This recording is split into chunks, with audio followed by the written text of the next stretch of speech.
Жалал Абад облустук Акыйкат гезити жумасына бир ирет жарыкка чыгат. Пандемиядан улам нускасы кыскарып кеткен гезиттин окурмандары ушул тапта көбөйүп 3000ге жетти. Башкы редактор Байгазы Райымкуловдун айтымында кийинки жарым жылдыкта гезитке жазылуучулардын мындан дагы жогорулатуу планы бар. Муну менен катар 2 жылдан бери иштебей турган гезиттин сайты жаңыланууда. Өткөн жумада областтык редакцияларды жоюу боюнча коомдук талкууга долбоор чыккандан кийин биздин райондордон гезиттердин жабылышына каршы пикирлер, ошондой эле нааразычылыктар пайда болду, жаралды. Анткени гезиттердин өзүнүн катталуучулары бар экен.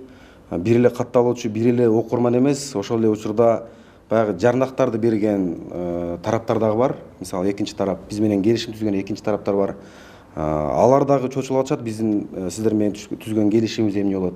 Бизге берген жарнактар бул официалдуу документ болуп эсептелинет экен. Ушул тапта облустардагы гезиттердин жалпы штаттык саны 228 болсо, алардын эмгек акы фондунун жылдык суммасы 105 миллион сомду түзөт. Ал эми жүргүзүлгөн талдоолорго ылайык бир дагы облустук гезит өзүн өзү актабайт.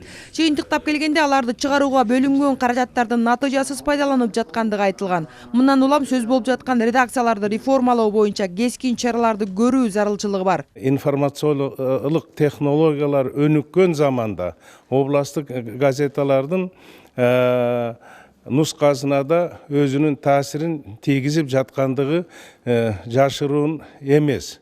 Бирок ошондой болсо да, накей азыр областтык газеталардын редакторлору, журналисттери чогулуп, областтык газеталарга дагы бир жолу мүмкүнчүлүк берүү өтүнүчү менен Министрлер кабинетине, Маданият жана Маалымат министрлигине кайрылып жатабыз. Чындыгында жумасына 2000'nin тегерегинде жарыкка чыккан облустук гезиттер өз аймагын толук камсыздай албаган жагдай бар. Ошол эле учурда жарандардын басылмаларга болгон суроо талабы жоголуп, мобилдик интернетти колдонуу көбөйгөн. Айрым редакторлор гезит жашай бериш керек деген сунушту айтуу менен кандайдыр бир жаңычылдык киргизүү талабын колдошту. Жаңылануу, бир реформаларга барышыбыз керек болуп жатат. Анткени азыр эле өзүңүздөр билгендей, кээ бир областтык гезиттердин ушул 0,00% эле бир жазылып, ошого көп каражат короп аткандыгы, анан жаңыланууну биз сунуштап жатабыз да. Анан талкуу бүтсө, бул боюнча бир жыйынтык чыгарабыз.